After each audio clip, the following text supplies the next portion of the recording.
The biased BBC Newsnight had been exposed again for spreading fake news about Boris Johnson's government. Yeah, now this is in addition to what happened last week with Emily Maitlis when she broke the BBC rules to personally attack Dominic Cummings and Boris Johnson. They did it again. This is last night. So in this video we're going to expose what the BBC have done and also a number of other fake claims and fake news that's happened over the last couple of days. This is what we're here for, to fix the fake news media. So basically last night, the BBC compared some data between the UK and the rest of Europe, well, the EU 27 countries, showing how in one day, 359 people in the UK have lost their lives thanks to the government, and in the EU, only 314. Now, the Guido Fawkes website have now exposed this misleading claim because this data is actually flawed, according to the Financial Times. So Guido Fawkes says, Newsnight made a lot out of an incredible statistic that the UK had more deaths yesterday than the entire EU. The problem is that the numbers are nonsense. The Financial Times has exposed the reporting on the continent to be littered with flawed data. In fact, some of the data in foreign countries is so dodgy that according to the FT's data guru, John Murdoch, if England had adopted Spain's new method, it would have reported just 20 deaths yesterday for England. And so this is exactly the problem. You have researchers. So either you did that unknowingly, so which means you have to apologize, or you did it on purpose just to attack the government again for absolutely no reason. So this is the one issue we have with the BBC's Newsnight, because I think the Newsnight team are kind of hurt because of what happened last week, how the British public forced the organisation to publicly apologise. Well, kind of apologise, that was a terrible apology, and but now they're back, and there's vengeance to be done. It's not going to go well because, again, we're here to expose them. But these are not the only people who are exposing fake news. You think that's bad? So, The Mirror, another credible source, wrote this article saying that the Tory MP husband of, so basically the head of the Test and Trace project, Dido Harding, is married to a Tory MP. So the article says that her husband is a Tory MP who is linked to an anti-NHS group. And so this is basically a conspiracy, and they want to destroy the NHS and, you know, create some sort of American system. This is literally what they said. We're going to bring you the truth about this whole thing. So they say that in this article, they talk about how the Tory MP husband, this is Dido Harding, who is the head of Test and Trace project, is now linked to a right-wing group calling for the NHS to be replaced by an insurance system. John Penrose, who's the MP and was a former minister, said last month that he was delighted to join the advisory board of 1828. Now, are you ready for the real story? Right. Dido Harding is married to a Tory MP. Now, this MP, John Penrose, recently joined an advisory board of an opinion website. So it's a website that people could publish their own opinion pieces and articles called 1828. Now, the issue is, a while ago, this website, someone wrote an article for this website saying that we should look into reforming the NHS and replacing it with a more Scandinavian or German style system, which works. You still have access, universal access, but it's the government is not really involved in that sense, like the way the NHS works. And they said that we should look into reforming it. So someone wrote an opinion piece for an opinion website, and then after that, John joined the advisory board, and he happens to be married to Dido Harding. Oh no, I don't even know what to do with this. So yeah, this is absolutely chaotic. I don't even know what's happening here. The conspiracy theories are absolutely amazing in this whole thing. Speaking of conspiracy theories, look at this one. So yesterday during PMQs, idiots on the left started another conspiracy, saying that they started tweeting, these Labour MPs, that Boris Johnson had an earpiece during PMQ, so someone was talking to him, and then they were spreading this fake photo of him apparently wearing it. It was absolutely nonsense, by the way. So two Tory Labour MPs have used Twitter to help push a top-tier crank conspiracy that Boris was in fact using an earpiece to help him at PMQs, Prime Minister's Questions, for those who don't know. A tweet from an anonymous account called Shadowcast that started the absurd theory, which garnered, basically over almost 2,000 likes for one tweet.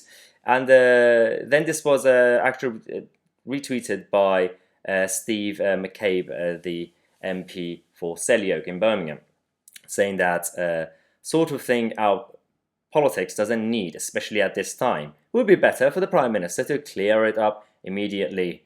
And then continued. So this is the actual picture that they've been spreading.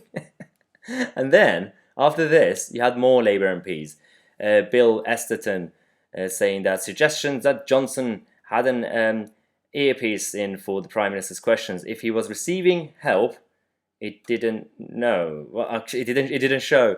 He was as useless as ever in response to calm and sensible scrutiny from forensic Starmer.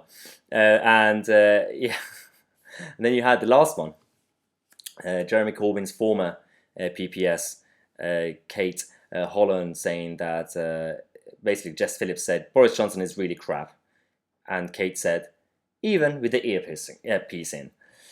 Whew. Now, there is a problem on the left with spreading fake news. There is a problem with the left with conspiracy theories. There is a problem with the left with virtue signaling and vile behavior. You know what's happened over the last couple of days. Well, over the last few days in America, and over the last couple of days in London, on the streets of London, in Westminster, idiots are attacking the police, and it's not looking good. And all based on politics of envy, hatred, and collectivism and identity politics. These are the people who claim that they seek justice and equality. In reality, they are Marxists. That's all it is. This is a picture, I'm not really happy to show this, but this is genuinely abuse. When it comes to children, this is not right. Someone used their young daughter to do this, to kneel and do this. Okay, my issue with this, firstly, it's not right to use children. This is bad. Secondly, privilege, right?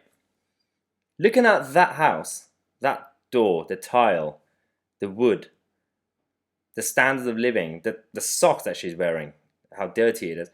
I don't see any privilege in this photo. If it's just based on her skin color, not sure that's how it works, because privilege is not necessarily that. There are a lot of communities and working class communities with people who are poor, who are also white. So this is absolutely disgusting. And her parents should be ashamed of themselves.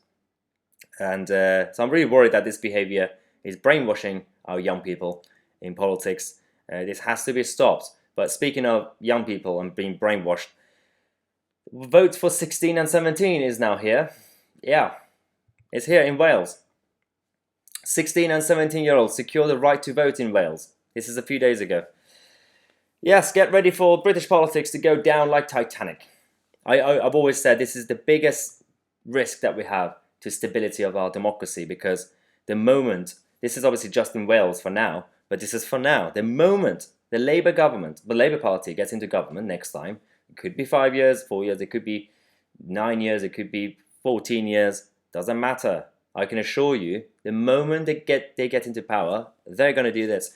And this is not going to look good, obviously, on any level, because the article says that votes at 16 and 17 come into force on Monday as part of the Senate and the elections in Wales at Act 2020. Now, it's not just the 16 and 17-year-olds, but also foreign nationals who get the vote. The issue here is the right-wing parties and the right-wing campaigners can't really stop this. This is here to stay, I can assure you. As I said, then next time Labour gets into power, or even in the US, the Democrats will be pushing this massively next time. It's going to happen. So at this point, right-wing parties, so whether it's the Tories or anyone else, or just right-wing people, the only way to stop this is you have a few years left to tackle this, to stop young people from getting brainwashed. Now, you can't stop all of them, and because as we all know, young people, generally speaking, they are emotional and they go with their heart. So they become passionate about certain causes. Most of them are fake causes and non-existing causes, and so you can't really convert every single young person into common sense. But that's irrelevant, because all you have to do is just to get a few of them, because most of them hopefully won't even come to vote. But this is quite dangerous, because in a democracy, you want obviously voters to be informed, to be mature and adults, obviously, and have some sort of life experience or responsibility. 16 and 17-year-olds can't do a lot of things, yet they have to wait until they become 18. Why should they get a vote? They don't even pay tax properly.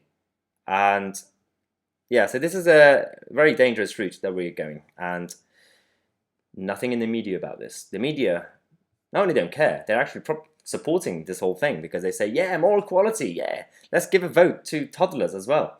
You know, why stop at 16? Why not 12? Why not 10? Keep going. I mean, maybe that's ridiculous, but why not 14? 14 and 15, they're slowly becoming adults. Idiocy, absolute idiocy. So, I'm going to stop the video here. Thanks for watching, and if you're new to the channel, subscribe. If you're not new to the channel and you enjoy the content, become a member. Where is it? There we go. I always lose my finger. Use the link in the description, or just copy and paste this link on your browser. And if you're not following me on Twitter, my question is, why not? Follow me on Twitter. It's right down there. And I'm Tousi. I'll see you guys tomorrow with a new video. And also, if you're a member, as I mentioned, we're gonna have our free speech tour soon. And in the meantime, we're gonna have a virtual one. So if you're a member, go on the community page and check it out, and we'll see you soon in the next video.